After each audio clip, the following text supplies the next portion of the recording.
ఈ కన్సాలిడేషన్ పూర్తి స్థాయిలో అయ్యే అవకాశం అయితే ఉంటుంది. జనసేన పార్టీ వాళ్ళు చెప్తూ ఉంటారు సార్, కూటమి విజయంలో జనసేనదే కీలక పాత్ర. కొంతమంది అత్యుత్సాహంతో అంటూ ఉంటారు, అసలు పవన్ కళ్యాణ్ లేకపోతే చంద్రబాబు నాయుడు గారు సీఎం అయ్యారా అని చెప్పేసి. సో టీడీపీతో కలవడం వల్లనే జనసేన ఈ మేరకైనా విజయం సాధించిందా?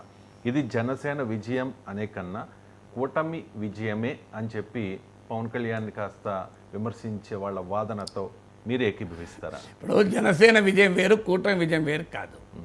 నాగేశ్వర్ తెలంగాణవాడు, భారతీయుడు వేరు వేరా? నాగేశ్వర్ తెలంగాణ గడ్డపైన పుట్టినవాడు, తెలుగువాడు, భారతీయుడు, ఇవన్నీ వేరువేరా? నేను ఇవన్నీ ఒకటే కదా, దీంట్లో తేడా ఏంటి? సో అందువల్ల ఇది పరస్పర విరుద్ధమైనటువంటిది భావన కాదు. మనకు ఇది నేను తెలుగువాడిని, నేను భారతీయుడిని, రెండూ కూడా ఈ కాంప్లిమెంటరీ తప్ప కాంట్రడిక్టరీ కాదు.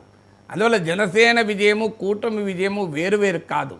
అంటే జనసేన విజయాన్ని అంగీకరించలేని వాళ్ళు, ఇప్పటికీ పవన్ కళ్యాణ్ను ఎమ్మెల్యేకు తక్కువ, కార్పొరేటర్కి ఎక్కువ అనుకునే వాళ్ళు ఇంతకన్నా ఎక్కువ ఏం ఆలోచిస్తారు? కానీ మనకు అర్థం కావాల్సింది ఏంటంటే, మరి జనసేన ఈ విడిగా పోటీ చేస్తే ఏమయ్యేది?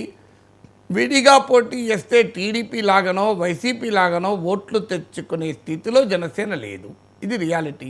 ఈ రియాలిటీ పవన్ కళ్యాణ్ ఎక్నాలెడ్జ్ చేశాడు. నేను చెప్పడం ఏంటి, 2024 ఎన్నికలకు ముందు చాలాసార్లు చెప్పాడు పవన్ కళ్యాణ్, మనం విడిగా పోటీ చేస్తే నేను సీఎం సీఎం సీఎం అంటారు కానీ నన్ను ఎమ్మెల్యేగానే గెలిపించలేదు. మీరు ఏం మాట్లాడతారు? సీఎం సీఎం అంటే అయిపోతుందా? నిజంగా నేనే సీఎం అయ్యేటట్టు మనం ఎందుకు పొత్తులు పెట్టుకుంటాం? ఆ సిచ్యువేషన్ లేదు కనుకనే కదా ఇంకొకరితో కలుస్తున్నాను ఓపెన్గా చెప్పాడు. సో అందువల్ల Pawan Kalyan understood the political reality. ఎందుకంటే నేల విడి సామ్ చేయకూడదు కదా. అందువల్ల ఇవాళ చంద్రబాబు నాయుడు లాగానో, జగన్మోహన్ రెడ్డి లాగానో, టీడీపీ లాగానో, వైసీపీ లాగానో పవన్ కళ్యాణ్ కానీ జనసేనకు కానీ విడిగానే పోటీ చేసి అధికారంలోకి వచ్చే పొలిటికల్ సిచ్యువేషన్ జనసేనకు లేదు, పవన్ కళ్యాణ్ లేదు. అది రియాలిటీ. దట్ డజంట్ మీన్ కూటమి కడితేనే సీట్లు వచ్చాయంటే కరెక్టే. మన దేశంలో ఎన్నికల విధానం అది కదా. మన దేశంలో ఉన్న ఫస్ట్ పోస్ట్ పాస్ట్ సిస్టమ్ అంటారు. ఈ ఫస్ట్ పోస్ట్ సిస్టంలో ఉండే సమస్య ఏంటంటే చిన్న పార్టీలు నష్టపోతాయి. నీకు 20% ఓటు వచ్చినా కూడా సీట్లు రాకపోవచ్చు. సీట్లకు ఓట్లకు అసలు పోలికే ఉండదు మన దేశంలో. మీకు ఉదాహరణ, తెలంగాణలో 40% ఓట్లు వచ్చిన కాంగ్రెస్ పార్టీ అధికారంలోకి వచ్చింది, 65 సీట్లు తెచ్చుకుంది, 65/119. మీకు ఆంధ్రప్రదేశ్లో 40% ఓట్లు వచ్చిన వైసీపీ 11/175 తెచ్చుకుంది. మరి 40% ఓటే కదా సేమ్. అందువల్ల జనసేన అక్కడున్న పొలిటికల్ సిచ్యువేషను టీడీపీ వైసీపీ మధ్య పోలరైజ్ అయి ఉన్నప్పుడు జనసేనకు ఉన్నటువంటి ఓటు కూడా నిలబడదు. ఎందుకంటే పొలిటికల్ నరేటివ్లో జనసేన ఉండదు. ఎందుకు జనసేనకు ఓటేయాలి? ప్రజలు చంద్రబాబు నాయుడు ముఖ్యమంత్రి చేయాలా, జగన్మోహన్ రెడ్డి ముఖ్యమంత్రి చేయాలా అనే 2 ప్రశ్నలపైన చీలిపోయి ఉన్నప్పుడు పవన్ కళ్యాణ్కు ఎందుకు ఓటేయాలన్న ప్రశ్న ఉత్పన్నమవుతుంది కదా. పవన్ కళ్యాణ్ బలమున్న ఉత్పన్నమవుతుంది. పవన్ కళ్యాణ్కి ఇలా కమ్యూనిస్ట్ పార్టీలకు నిజంగా వాళ్ళకున్న బలం రిఫ్లెక్ట్ అవుతుందా? ఓట్లలో రిఫ్లెక్ట్ కావడం లేదు, సీట్లలో కూడా రిఫ్లెక్ట్ కావడం లేదు. ఎందుకంటే వీళ్ళు ఓటు వేసినా కూడా వీళ్ళు చేయగలిగింది ఏమీ లేదు కదా అనే డైమెన్షన్ వస్తుంది. అందువల్ల ఎప్పుడు కూడా మనకు పవన్ కళ్యాణ్కైనా ఎవరికైనా ఈ ప్రాబ్లం ఉంటుంది. అందువల్ల పవన్ కళ్యాణ్ కూటమిలో కలిసినప్పుడు ఆయన డెఫినెట్గా అడిషన్ అవుతారు. పవన్ కళ్యాణ్కి ఏం బలం లేకపోతే తెలుగుదేశం వాళ్ళు పని లేక ఆయనకి 21 సీట్లు ఇస్తారా? సో అందువల్ల పవన్ కళ్యాణ్కు బలం ఉంది కనుకనే 21 సీట్లు ఇచ్చారు. పవన్ కళ్యాణ్కు బలం ఉంది కనుకనే ఆయన ఉప ముఖ్యమంత్రి చేశారు. పవన్ కళ్యాణ్కి బలం ఉంది కనుకనే తెలుగుదేశం బీజేపీకి కూడా లేని 100% స్ట్రైక్ రేట్ జనసేన తెచ్చుకుంది.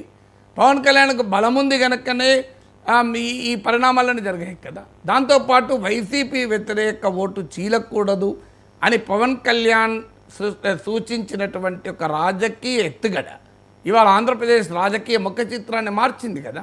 So that credit goes to Pawan Kalyan.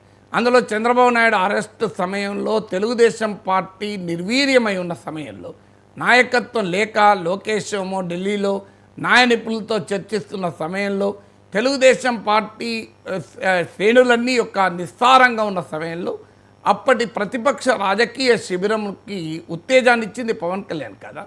అందుకే ఇది నేను చెప్పడమే కాదు, మీకు నందమూరి బాలకృష్ణ షోలో మీకు చంద్రబాబు నాయుడు ఈ విషయం చెప్పాడు. రాజమండ్రి సెంట్రల్ జైలుకి వచ్చినప్పుడు నేనే ముందు ప్రతిపాదించాను. సో పవన్ కళ్యాణ్ ఆ రోజు మద్దతు ప్రకటించడం గేమ్ చేంజర్ అని నేను ఎప్పటికీ చెప్తుంటాను. ఒకవైపు బాలకృష్ణ, మరోవైపు లోకేష్, మధ్యలో పవన్ కళ్యాణ్. ఆ ఫోటో చూస్తే అర్థమైతే లేదా పవన్ కళ్యాణ్ పాత్ర ఏంటని. అందువల్ల ఇది ఆర్కిటెక్ట్ ఆఫ్ 2024 ఎలక్షన్ మ్యాండేట్. నేను ఆ రోజు ఎలక్షన్ రిజల్ట్ వచ్చిన రోజే చెప్పాను, ఇది man of the match, man of the series Chandrababu Naidu అయితే man of the match Pawan Kalyan అని రిజల్ట్ వచ్చినప్పుడు చెప్పిన, రిజల్ట్ రాకముందు కూడా చెప్పాను. ఈ రిజల్ట్ ఎలాగైనా ఉండనియండి, Pawan Kalyan man of the match అని.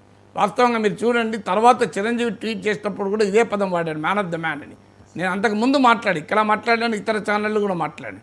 అవి దానికి కనీసం ఒక 20-30 లక్షల మంది చూశారు ఆ వీడియోని. సో అందువల్ల is certainly the man of the match, ఇది ఆర్కిటెక్ట్ ఆఫ్ 24 మ్యాండేట్. సో ఏది లేకుండా ఆర్కిటెక్ట్ ఎట్లా అవుతాడు? అందువల్ల ప్రత్యర్థులు చాలా మాట్లాడచ్చు. పవన్ కళ్యాణ్కి ఇదేం కొత్త కాదు, మనకేం కొత్త కాదు కదా. పవన్ కళ్యాణ్ ప్రత్యర్థులు ఎంత కాదంటే, ఆయన ఒక ప్యాకేజ్ స్టార్, ఆయన పవర్ స్టార్ కాదు, ప్యాకేజ్ స్టార్.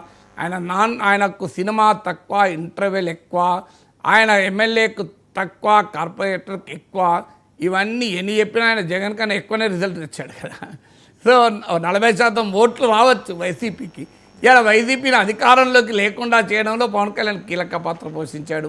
అసెంబ్లీలో జగన్మోహన్ రెడ్డికి ప్రధాన ప్రతిపక్ష నేత హోదా రాని పరిస్థితికి కూడా కారణమయ్యాడు.